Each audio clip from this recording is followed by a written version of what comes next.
Monday na po, July 27, 2026. Sa mga nag-birthday karon day, once again, happy birthday!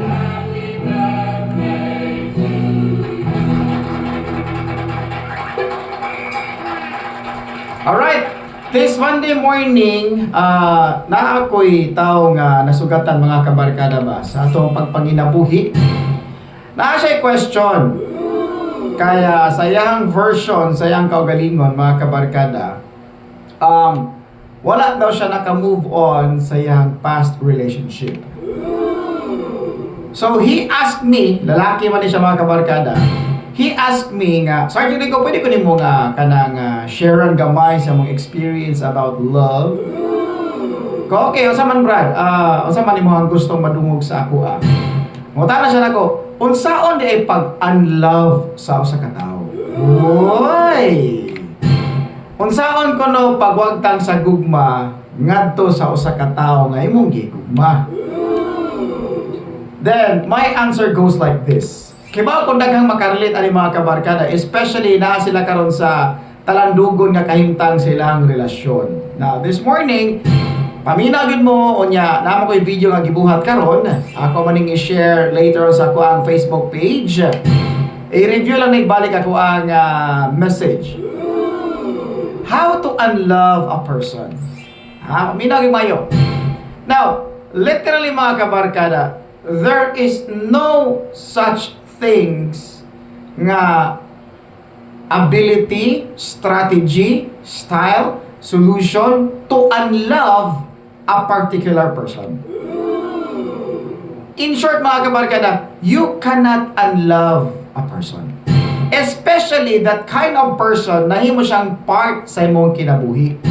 Especially nga kanang tawhana kanang dako og impact sa imong kinabuhi nga na usab ka ba na change ka for this one to another version of yourself. Lisod kay na i-unlove na nga tawo mga kabarkada. Kibaw ka unsay kanang mitigation ana? Ingon ani ang mitigation ana. If dili man day ma-unlove ang usa ka tawo mga kabarkada, pasagdi ang dagan sa panahon nga maanad ra ka nga wala na siya aning tawhana or wala na ning tawhana sa imong kinabuhi. Even though you still love this particular person, maanad ra ka nga mawa siya sa imong kinabuhi later on. Ngano man unsa man gyud ang rason behind the scene? Simple as this mga kabarkada. Dili mawala ang gugma nimo ngadto sa usa ka tawo. Maanad ra ka mga kabarkada nga kanang tawhana wala na siya sa imong kinabuhi. Tinuod jud na siya. Dili gyud na malalis. Mao bitaw na mga relationship karon nga bisag malalis mo sa dili mo mulalis nako. Naay mga relationship karon nga hangtod karon naagapoy mga tawo nga nagsigi og stalk, nagsigi og handom sa ilang mga ex. It's because the reality in life is you cannot unlove a particular person. But you will used to it nga wala na siya sa imong kiliran. And that's the reality in life mga kabarkada. Well, wala ko ningon tanan, but it's a case-to-case basis. Mabitaw magamit ang word nga naka-move on na ba ka? Ang term nga move on is what nagpasabot nga to erase og unsa ang nahitabo sa past. Naka-move on in the sense nga from this state of calamity nga nagsakit ka into another version of yourself nga imo nang gidawat nga wala na siya sa imong kinabuhi. But not to the extent mga kabarkada nga gi-erase or gikalimtan na nimo ang usa ka tawo. It is just naka-move on na lang ka kay wala naman siya. Mao na siya yung reality sa kinabuhi. The reality speaks itself nga ang tao nga imong gigugma dili gid nimo siya ma-unlove. Naka-move on lang ka. Tungod kay na-used man ka nga wala na siya sa imong kinabuhi. Bisag kinsang tawhana mga kabarkada, you cannot unlove a particular person. There are lots of reason and there are lots of strategies nga gi-apply sa mga tao sa manalang sa gigamit sa tao nga gitawag og Gamita ang hatred, Sergeant Rico, para malimtan mo ng tawhana nga imong gigugma. Pwede, applicable na siya sa mga tao nga kamao mo gamit sa hatred towards other person. Pero ang tao nga di kamao mo gamit sa hatred, dili gina kamao ug dili gina niya mapapas kanang tawhana siya hunahuna o siya kinabuhi. The mere fact, mga kabarkada, that you cannot unlove the person nga imong giloved before is lisod jud kaayo. Tinuod nila siya, mga kabarkada. Apan ang mga tao nga na adunay high intellect nga gibalanse ang kinabuhi, diha nimo makita, mga kabarkada, ang maturity. Yes, you love this person, but kanang ganing kanta gani nga I remember the boy, but I don't remember the feelings anymore. Pwede nimo siyang mainumduman, pero dili na mainumduman ang feelings nimo, mga kabarkada, because ang love dili na siya feelings ra. Sultihan na kita mo, ha. Ang gugma dili ra kay feelings na. Kay kung feelings ra ang gugma, wala na lang untay nagminyo. Wala na lang untay nagpakasal. Wala na lang untay nag-live-in. Wala na lang untay nagrelasyon. If ang gugma feelings ra, kutob ra diha. But literally, mga kabarkada, based on my experience, love is not just a feeling or an emotion. It also speaks that love is an action. Nga naman, in order for you to prove nga nahigugma ka sa katao, ang tao imong pakitaan og actions nga mo equal sa gitawag nimo gugma ngadto niya. Therefore, ang sangkap sa gugma, mga kabarkada, daghan apan depende sa kahimtang ug sa sitwasyon. Naay mga gugma, mga kabarkada, nga andam ihatag ang tanan para sa imuha. Naapoy gugma, mga kabarkada, nga andam ihatag pero naay kondisyon. Mao na gitawag sa uban nga conditional love. Naapoy uban, mga kabarkada, bisag kaybaw sila nga in a relationship ang tao, but they give themselves to that particular person believing that this is real love. Naapoy nga na, mga kabarkada.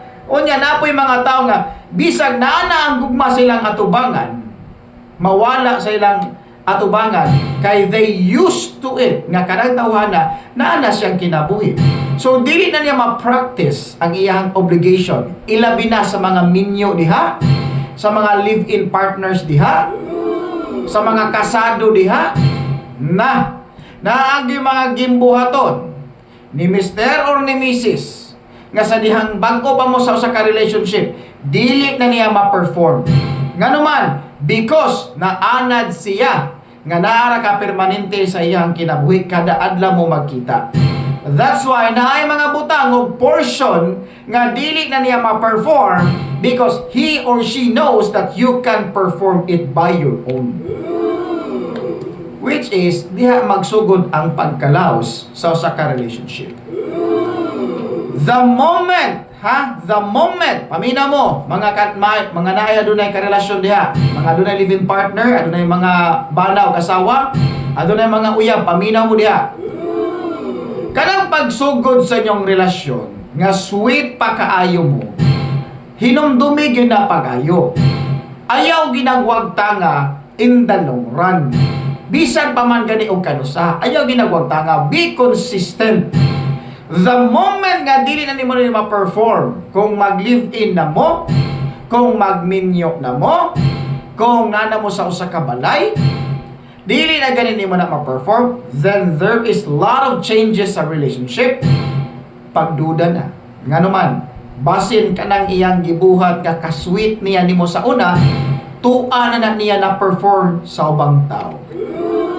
Ay busy man gud sa trabaho, Sergeant Rico, there is no such thing as busy kung nahigugma ka sa katao.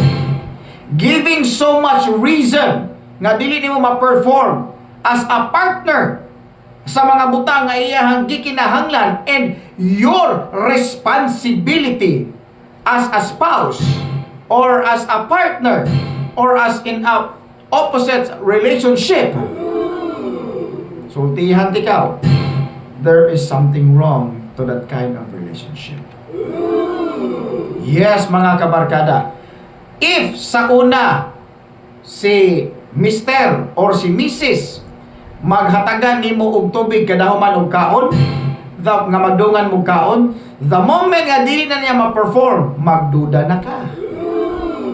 Yes, ayaw mo pag-overthink ha. Nag-istorya rata sa ato ang buti pasabot og sa mga experiences in life. This is my point of view. Lain-lain tag situation.